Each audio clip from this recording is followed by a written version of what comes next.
If you ever feel out of control around food, you're not alone, and you're in the right place to learn practical, no-nonsense information about why you binge and how to stop. Binge eating does not mean that something is wrong with you. It's a natural but primitive brain response that you can correct. If you're ready for change, sign up for the Brain Over Binge self-paced online course for less than $20 per month. And if you feel you need personalized support, we also offer one-on-one coaching and group coaching. To learn more, go to brainoverbinge.com/subscribe. And I hope you enjoy the show.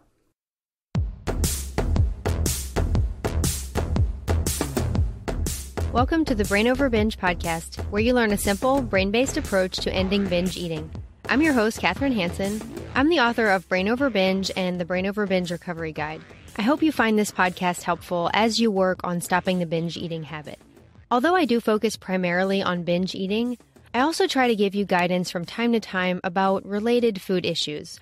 I've had episodes addressing overeating, food addiction, weight obsession, and things like fasting and intuitive eating, and also different topics that you may have questions about as you recover. Today I have a guest on the show to talk about night eating syndrome, which is not the same as binge eating disorder or bulimia, but it can be related in some ways. My guest is Gillian Young. She's a health, wellness, and fitness coach who specializes in coaching people with night eating syndrome. She has written a book called Overcoming Night Eating Syndrome and works one-on-one with clients to help them achieve freedom.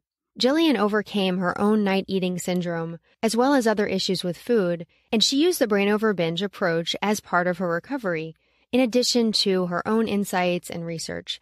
And that's the case with several of the guests that I've had on the show, because I love to bring people on the podcast who have ended their own struggle with food and now are reaching out to help others. I realize that my personal story is not going to resonate with everyone, or there are simply things that you're struggling with that I did not go through. So I hope that the different perspectives and experiences that my guests share and the different topics that we talk about will give you more options and a variety of tips and advice so that you can choose what feels right for you. So getting back to talking about today's topic, night eating syndrome is not something that I've addressed thoroughly on the podcast or in my books. In the Brain Over Binge Recovery Guide, I mentioned it briefly in a chapter that addressed night eating more generally. And in episode 26, I talked about this as well and about binge eating at night. And I'll put a link to that episode in the show notes. But in today's conversation, Gillian will give you more information specifically about night eating syndrome and some strategies you can use to help yourself overcome it. And I'll go ahead and share the interview now. Hi, Gillian. Welcome to the show. Hi, Kathryn. Thanks so much for having me. Yeah, I really appreciate you being here today to talk about your own experience with night eating syndrome and just to share your own insights and expertise to help others who are also struggling with this issue. I want to start by going into some detail about what night eating syndrome is, because I think a lot of listeners of this podcast are more familiar with binge eating and bulimia and binge eating disorder. So for anyone out there who is not familiar with night eating syndrome or isn't really sure if it applies to them, can you explain what night eating syndrome is? Totally. So there's definitely a lack of research on night eating syndrome, but there is some. So the official definition is having three of the following.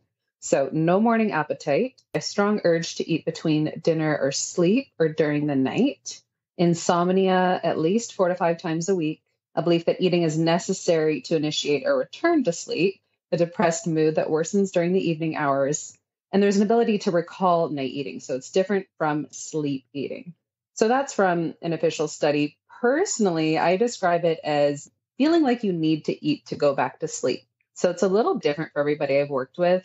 And even for me personally, it really varied over the years. For me, I went through stages where it was binging during the night. It was waking up several times, to times where I had it a little more controlled and I was waking up and having a snack during the night. So for everyone that I work with, it's a little different. Again, some people like go to bed and they just have to get up and have a snack to go back to sleep. Other people, it's full on binges. They're waking up with empty containers, but they're remembering what happened.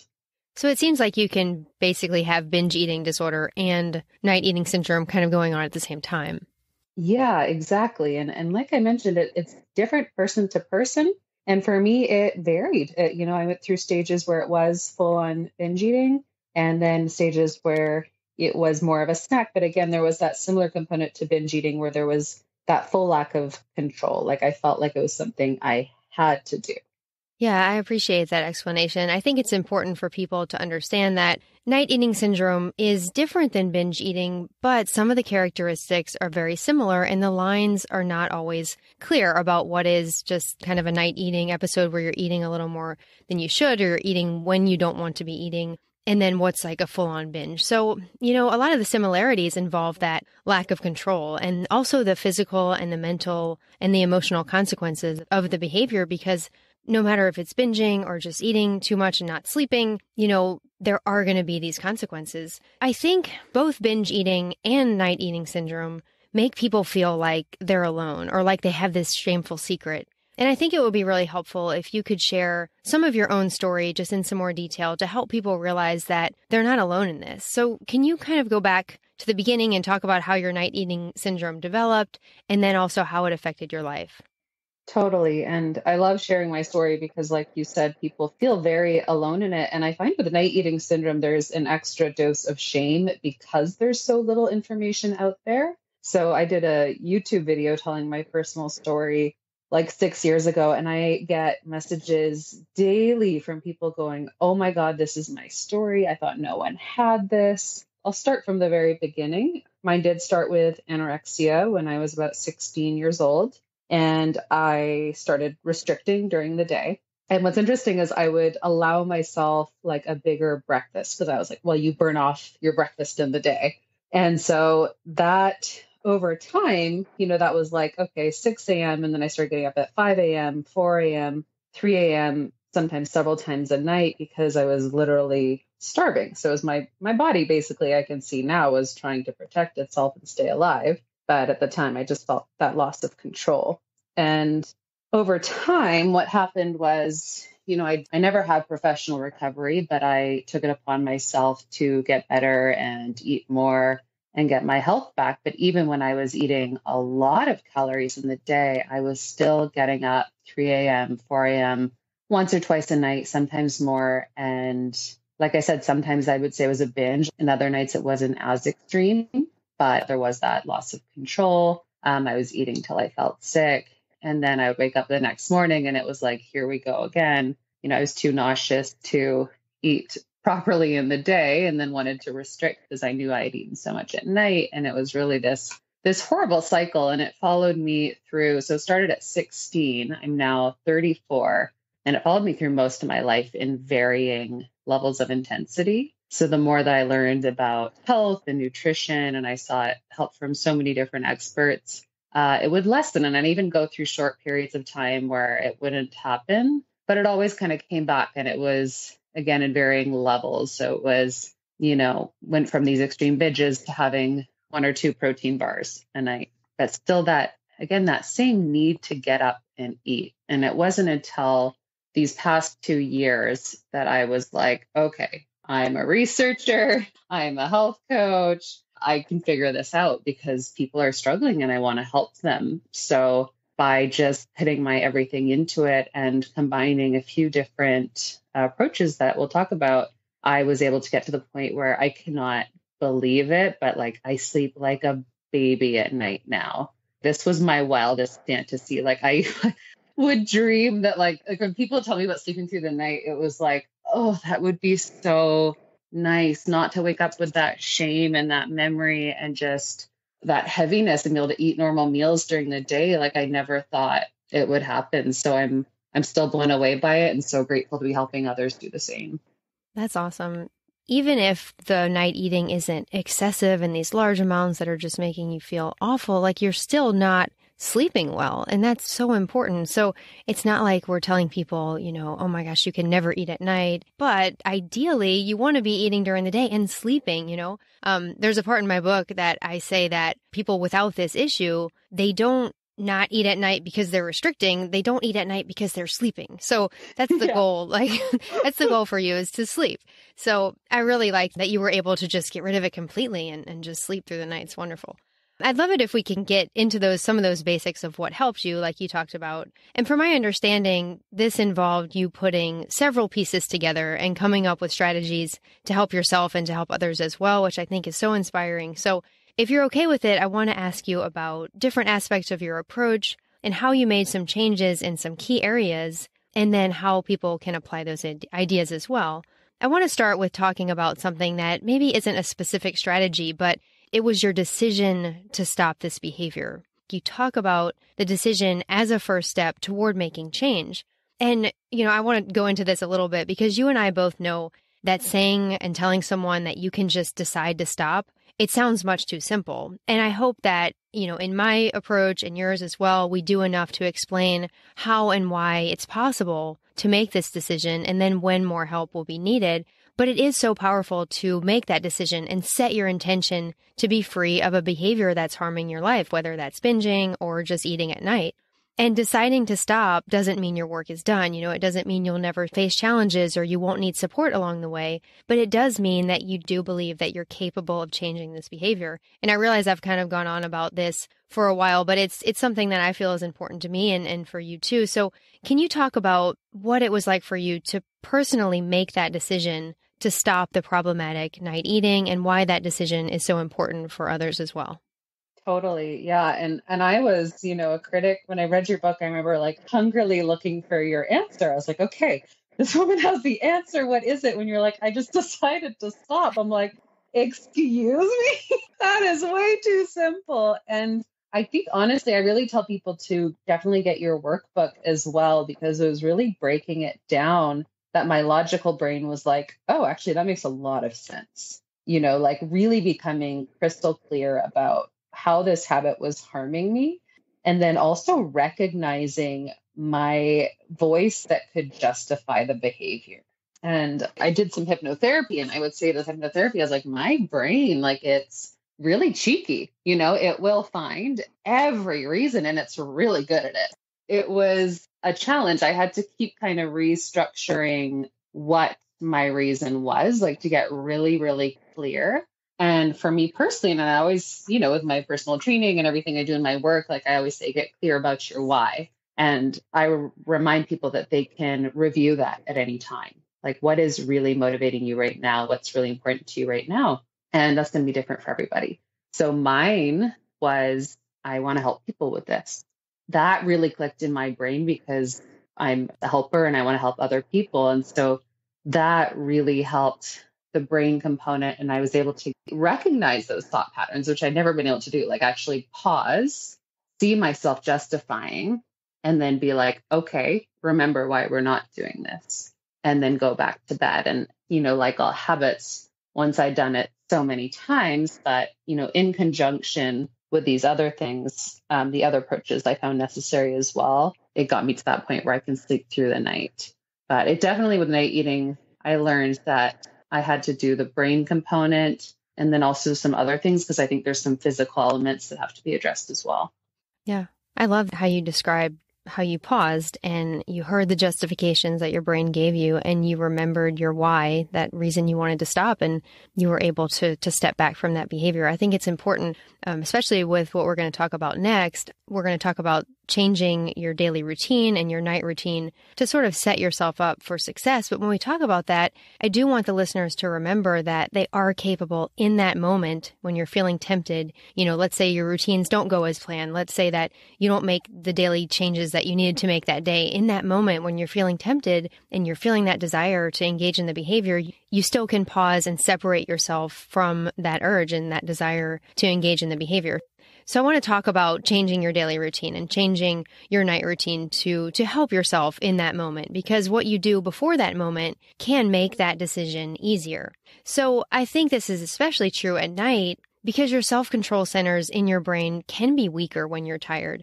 Therefore, making that good decision that's in line with what you truly want can seem more difficult. So can you please just talk about some ways that you change your daily routine and your night routine, and how other people can change their routines to give themselves the best chance in that moment to make that decision that's in line with what they truly want?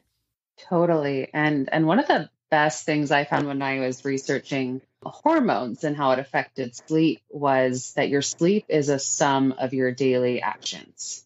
And that really rung true to me. And so to give you an example of my daily routine previously when I was struggling, is wake up super early, chug my first coffee, run to work, clients back to back, more coffee in between, protein shake, protein bar, whatever, come home super late, scarf down dinner, scroll through Instagram, go to bed.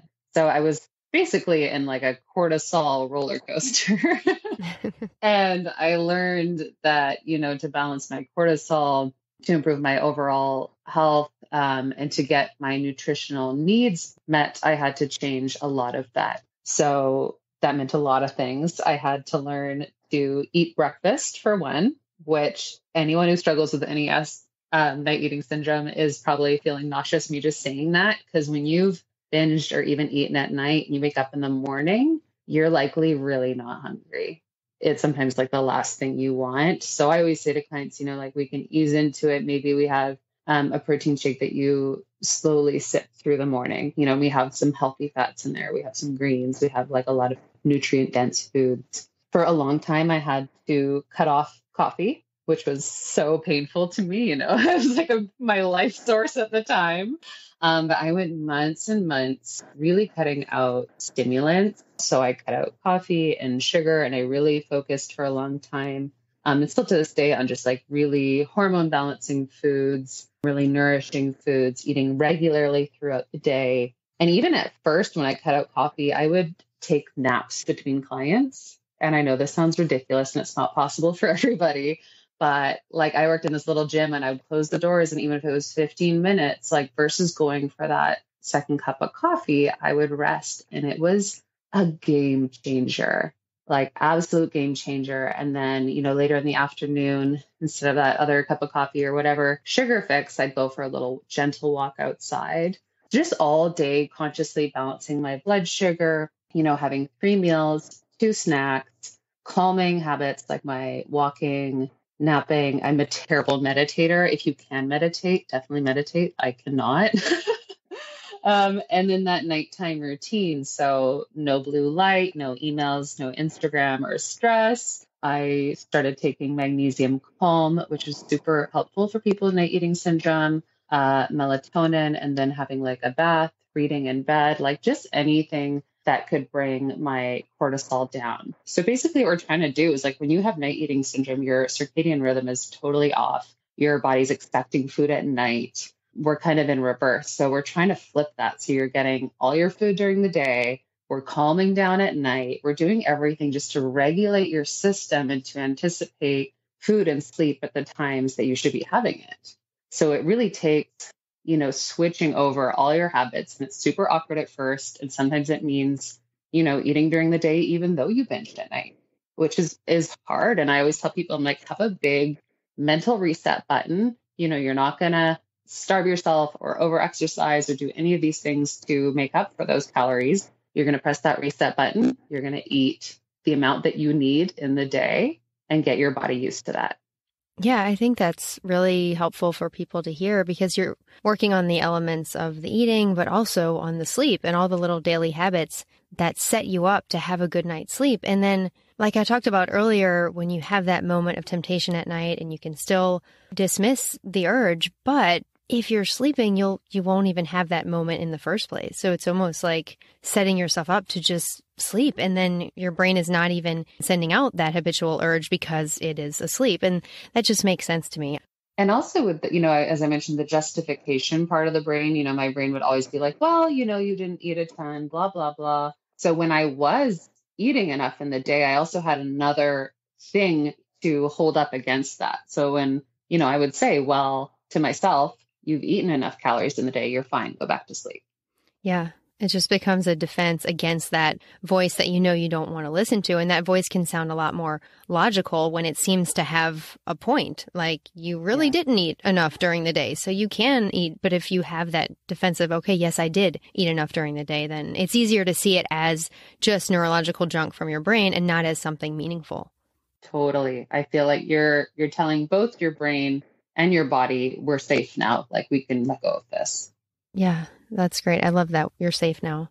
So That kind of leads into the next point I wanted to bring up, which is nutritional improvements. And you did mention some of that already as far as just making sure you're eating enough. But I think that it could help to go into a little more detail there. I feel like I'm always reminding people that they're capable of breaking the binge eating habit, even if their nutrition isn't perfect. It's super important to eat enough and to have your basic macronutrients and micronutrients, but not everyone can manage like perfect nutrition. And, the reality is it can be expensive, it can be time consuming, and sometimes people don't have that currently in their life. But there are benefits to making the improvements that you can. There are some things that you can do, even very simple things, that just could help your body heal, help you cure any sort of vitamin deficiencies that you have or nutrient deficiencies or imbalances. You could probably sort this out a little better than I am right now. But can you talk about just some of the simple nutritional improvements that people can make that will help them with the night eating syndrome?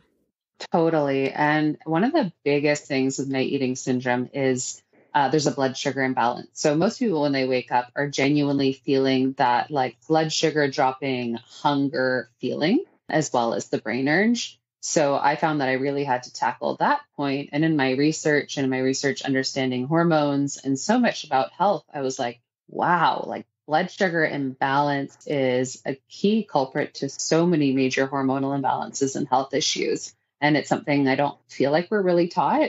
So to keep that super simple, what I like to teach people is anytime you're having any kind of carb or sugar. So my favorite example is like if you want to reach for a banana as a snack, add some peanut butter. We want to add a healthy fat or protein and where possible fiber, which you're going to get naturally in whole foods. Anything that has sugar, once we add that fat or protein element, it's going to balance out your blood sugar.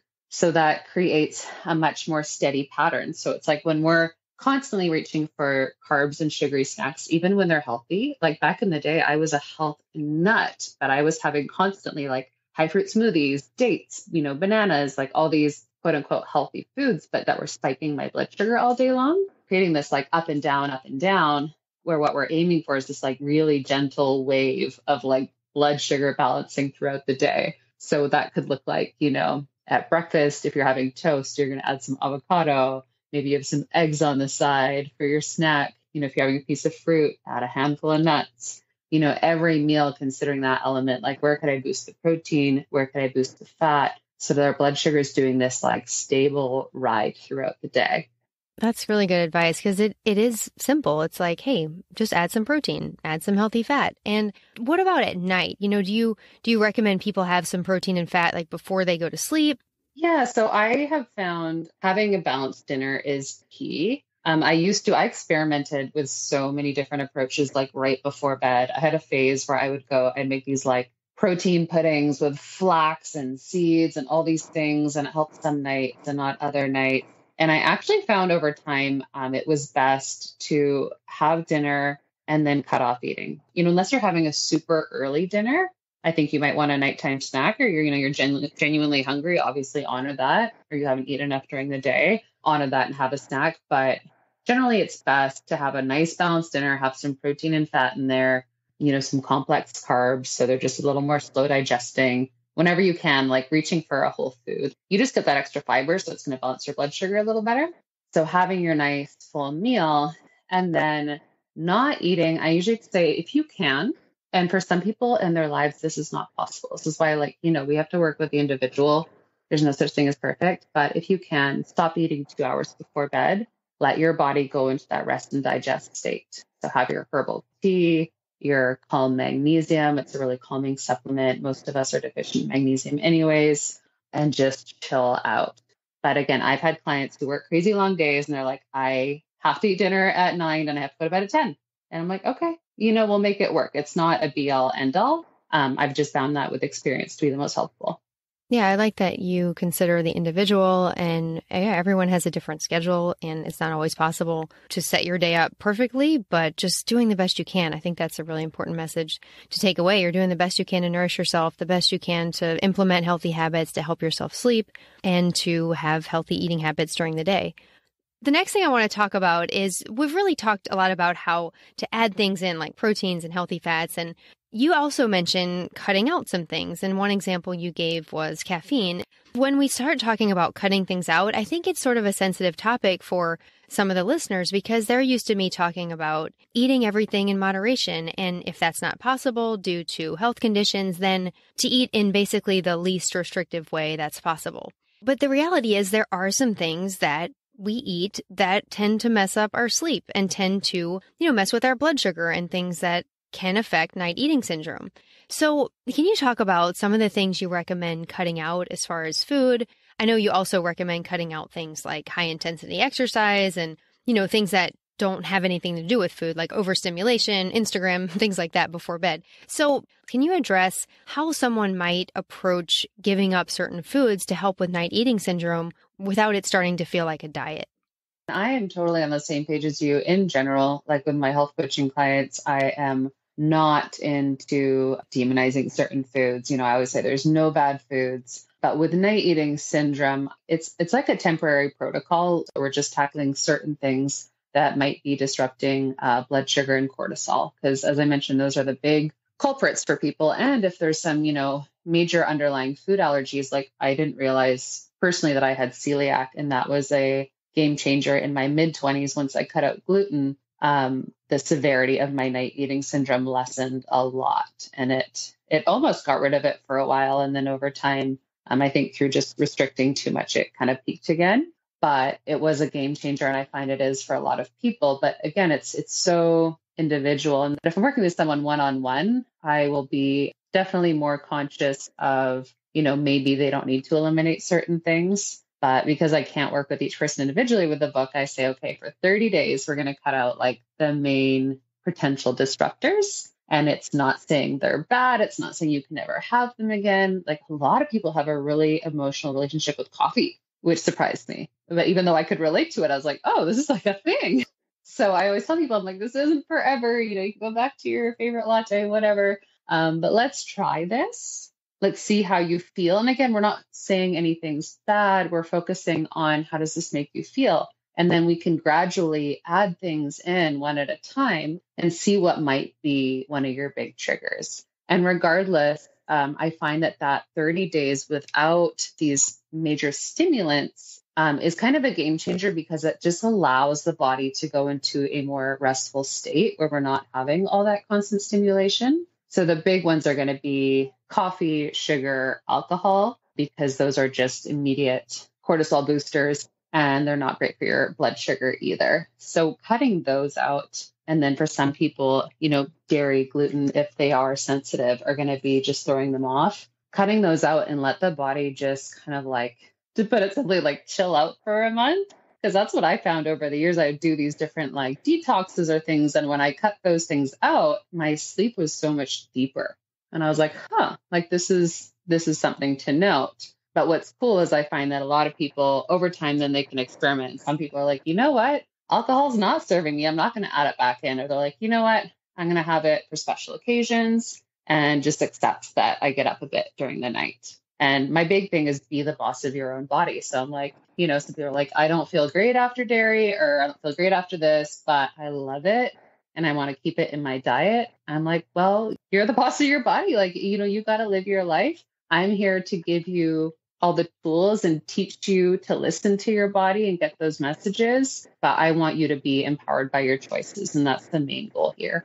I love that empowered by your choices phrase. It really highlights that you can choose to eat a certain way, and not because you're restricting, not because you're doing it for weight loss purposes, just because you're choosing a way of eating that's self-caring and that nourishes you and that's what you need right now. And you can approach it, like you said, like it's temporary. You're not saying, okay, I need to give up this for the rest of my life. But I do think everyone is different, and, just trust yourself to know, like, maybe it's not the right time for you to give up a certain thing if it's feeling really hard for you and bringing up a lot of anxiety and stress. Do you think this is like a process of experimentation for each person on like what works for them?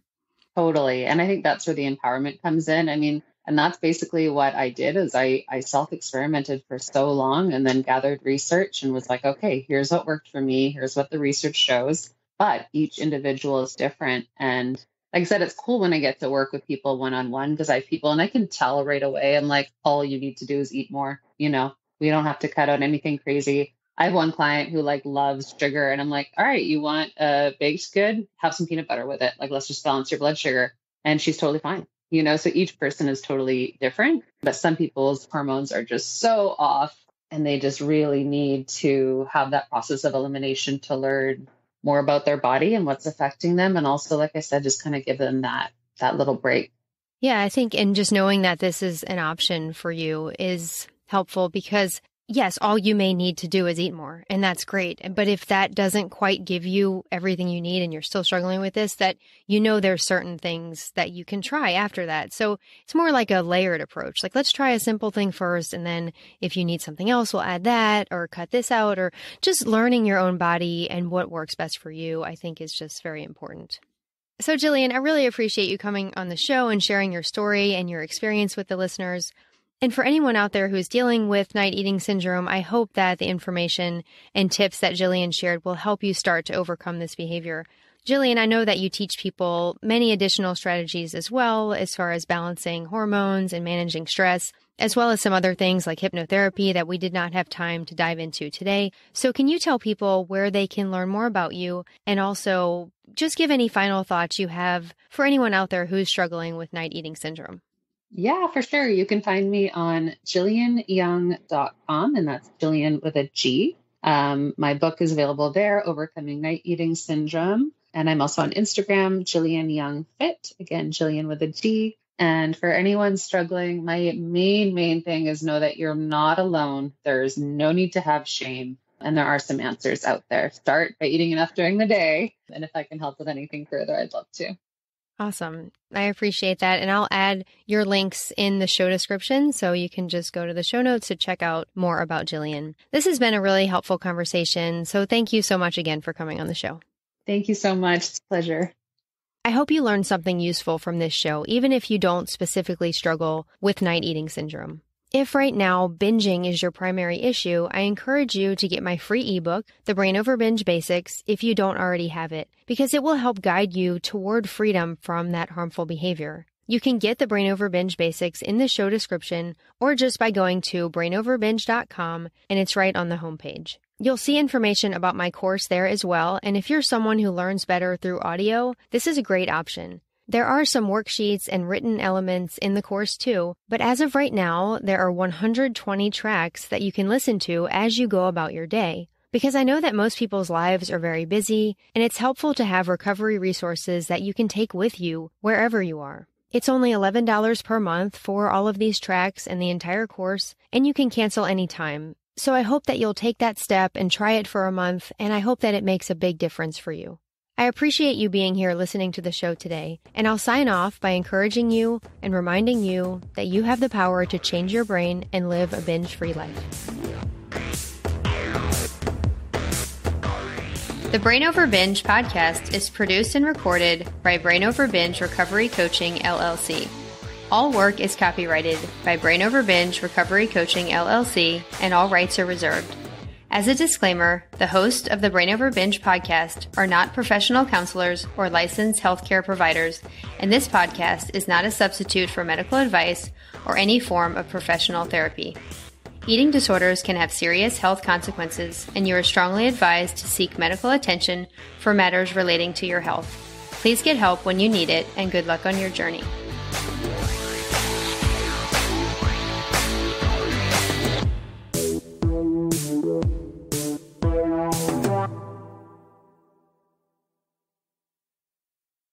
Need more help? You can find all of our current and upcoming options for support at brainoverbinge.com.